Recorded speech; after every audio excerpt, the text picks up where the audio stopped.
mean, I integrate my courses in that if a great Fortune 500 company contacts me about possibly hiring me for weeks of training, I might sweeten the proposal or the first conversation, say, hey, here's access to my course. It's normally $1,000 for my high-end one. You can have it for free. It gives them a taste of me. It lets them experience me without it costing any of my time. And if that increases the odds of them hiring me at a high daily rate or a speaker fee, then that benefits me. So that's one part of it.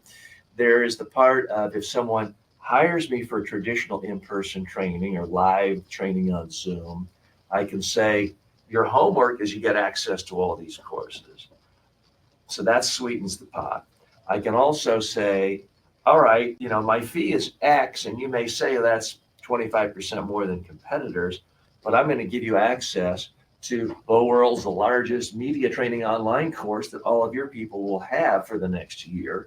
No extra cost for that. So it helps them justify higher fees. So there's a lot of ways I'm integrating it, but I'm sure you have clients who are doing things better than I am. How are you helping them integrate their online content, their online course content with their rest of the business? Because ultimately, if you're a creator, a small business person, what you're looking for is at the end of the year, did I get to keep 1 or 2 or 3 million for myself? You don't really care about being able to say I have 10 million course sales. Right.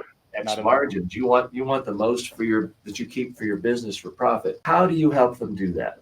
Well, I think you just summarized a lot of the things that actually are the success criteria for the customers that we have, where they're either using what we call the hybrid model, where they're integrating, I wouldn't even say necessarily they're giving it away for free. I would say that they're integrating it within their business structure and selling it as an overall solution. And it could be perceived as, hey, I'm just going to give you my library here for the consulting that I'm going to do.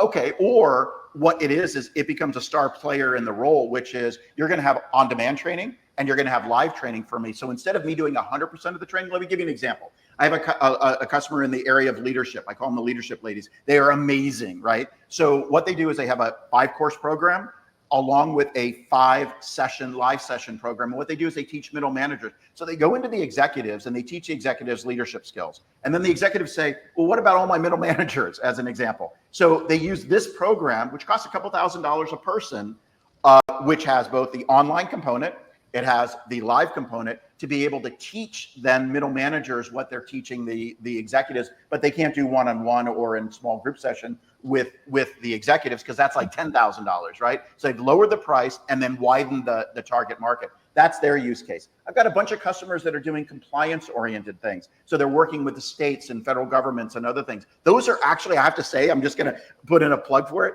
amazing, because anything that you can do with regards to certification, so you master a particular topic area, and then you go and because it's mandated by the state or it's required by an association or what have you, these are all of a sudden programs that people have to learn, have to get a certificate for. I have to say, I have a little niche in that area where people have just discovered these areas that are required. So that's just one little aside as well. Mm-hmm. So there is a lot of ways in which to do this, but you have to also look at it as a business. See, what I think what the challenge is that people say, hey, I want to build courses and I just want to put them out there and they're just going to sell. That doesn't work.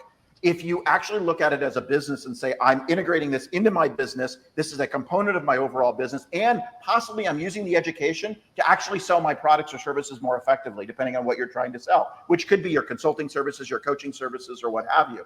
Then all of a sudden, this becomes a real thing that you have to do as part of it. We call it content marketing to a certain degree. So using this content and pushing it out there, it could be that you're giving away for free, but it's still wildly important to your overall success. And that's a whole different topic area.